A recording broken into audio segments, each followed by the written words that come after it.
Hey everyone, welcome this channel. जैसे कि आप सभी जानते हैं कि सेकेंडरी सेंटर एग्जामिनेशन 2025 में होने वाला है, जो कि 10th क्लास का रहेगा। यह मैथमेटिक का रहेगा, यानी कि गणित। या 21 नवंबर को ये एग्ज़ाम होने वाला है, जिसका विषय कोड 110 रहेगा। इसमें ऑब्जेक्टिव क्वेश्चन मैं बताऊंगी 50 को, जो कि आपके एग्जाम पेपर में हूबहू यही प्रश्न पूछे जाएंगे। यह 100% ओरिजिनल पेपर है, तो फुल वीडियो देखिएगा। अगर इस चैनल पर नए हो तो चैनल को लाइक कीजिए, सब्सक्राइब कीजिए, अपने बाद दोस्तों के पास शेयर कीजिए, ताकि उनको भी मदद मिल जाए। तो ये एग्ज़ाम 3 घंटे का रहेगा। परीक्षा आप देख सकते हैं, खंड ए सेक्शन ए पहला क्वेश्चन नंबर पूछा गया ऑब्जेक्टिव है, जिसमें से 50 बनाना है। फर्स्ट में पूछा गया समांतर श्रेणी 20 17 14 11, तो इसका ऑप्शन नंबर हो जाएगा आप लोगों का बी। समांतर श्रेणी 3 8 13 18 93 कितने पद है, तो इसका right answer option number B हो जाएगा 18। समांतर श्रेणी 1 3 5 7 के प्रथम 30 पदों का गुणनफल 900 हो जाएगा ऑप्शन नंबर ए। बिंदु -2 इंटू इसका हो जाएगा ऑप्शन नंबर सी। 5 का बिंदु 5 cos थीटा एवं 0 5 sin थीटा के बीच की दूरी, तो ऑप्शन नंबर बी हो जाएगा आप लोग का। यदि किसी बिंदु बी के एक्स का डालने का लंब की लंबाई 10 एवं वाई अक्ष पर डालने गए लंबाई की लंबाई 5 हो, तो बी का निर्देश, तो ऑप्शन नंबर बी हो जाएगा उसका।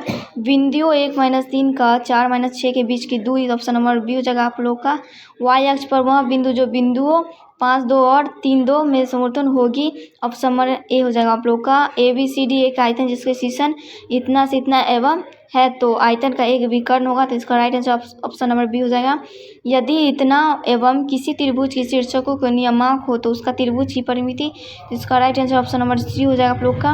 यदि PY वाला ये सब देख लीजिए, इसका हो जाएगा आप लोग का घात।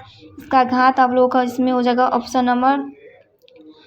नंबर ए हो जाएगा 6। निम्नलिखित में कौन द्विघात समीकरण, तो इसका right answer option number B हो जाएगा। यदि द्विघात समीकरण के मूलों का गुणनफल 4 हो, तो p का मान होगा, तो इसका ऑप्शन नंबर सी हो जाएगा।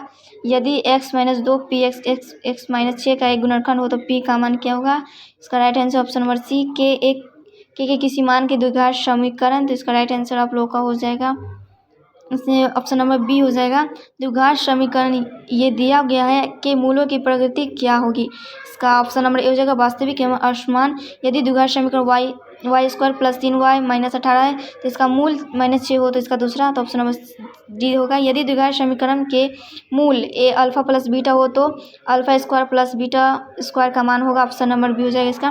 द्विघात समीकरण इतना हो कि मूल है, तो इसका राइट आंसर आप लोगों का इसमें हो जाएगा ऑप्शन नंबर ए। यदि x = 2 दोनों समीकरण तथा एक उभयनिष्ठ मूल हो, तो इसका मान होगा, इसका ऑप्शन नंबर आप लोगों का बी हो जाएगा। किसी वृत्त के केंद्र में 8 सेंटीमीटर लंबी जीभ की लंबा दूरी 3 सेंटीमीटर, तो वृत्त की त्रिज्या, इसका right answer option number B हो जाएगा। यदि दो वृत्त अंतर स्पर्श करते हैं, तो उभयनिष्ठ स्पर्श रेखाओं की क्या होगी संख्या, तो इसका ऑप्शन एक हो जाएगा। यदि किसी वृत्त की जीभों की लंबाई वृत्त की त्रिज्या के बराबर हो, तो केंद्र पर बनाए गए कोण क्या होगा, तो ऑप्शन नंबर ए हो जाएगा 90 डिग्री। TP तथा TQ के भ्रम T से एक वृत्त जिसका केंद्र O पर खींची गई, तो संख्या के प्रकार की इतना का मान होगा, तो इसका right answer option number C हो जाएगा।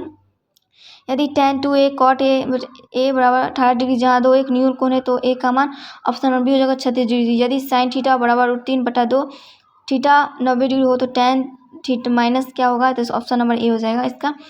9 cosec square 22 degree, 9 cot square 22 degree plus 1 का, इसका ये दोनों कट जाएगा आपस में जब कर सॉल्व कीजिएगा, तो इसका ऑप्शन नंबर डी हो जाएगा 0। यदि sin थीटा बराबर तो cos थीटा का मान है होगा, तो ऑप्शन नंबर बी हो जाएगा इसका।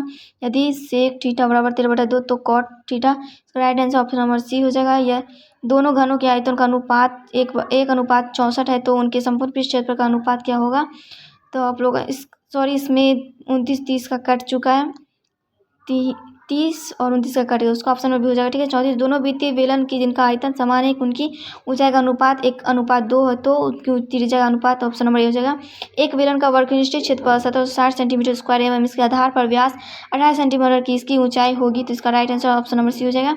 यदि केंद्रक O और त्रिज्या R वाले वृत्त में AOB बराबर थीटा, तो चाप AB की लंबाई होगी, ऑप्शन नंबर बी हो जाएगा आप लोगों का। यदि किसी शंकु की तिर्यक ऊंचाई L तथा आधार की त्रिज्या R हो, तो शंकु का संपूर्ण पृष्ठ क्षेत्रफल, ऑप्शन नंबर बी हो जाएगा आप लोगों का। दो गोलों के आयतनों का अनुपात 125/27 है, तो इनके पृष्ठ क्षेत्रफल का अनुपात आप लोग का ऑप्शन नंबर बी हो जाएगा। 8 सेंटीमीटर के गोले को पिघलाकर 1 सेमी ऊंचाई के शंकु रूप बनाया जाता है तो शंकु के आधार की त्रिज्या ऑप्शन नंबर सी हो जाएगा 10 सेंटीमीटर। यदि गोले का पृष्ठीय क्षेत्रफल 616 सेंटीमीटर स्क्वायर हो तो गोले का व्यास क्या होगा? तो इसका राइट आंसर आप लोग का हो जाएगा, इसका व्यास निकालता ऑप्शन नंबर बी हो जाएगा इसका राइट आंसर। ठीक है, 47 का आप लोग देख सकते हैं। इसमें दो संख्याओं का मौल सम 15 तथा लव सम 105 है। यदि उनमें एक संख्या 5 हो तो दूसरे संख्या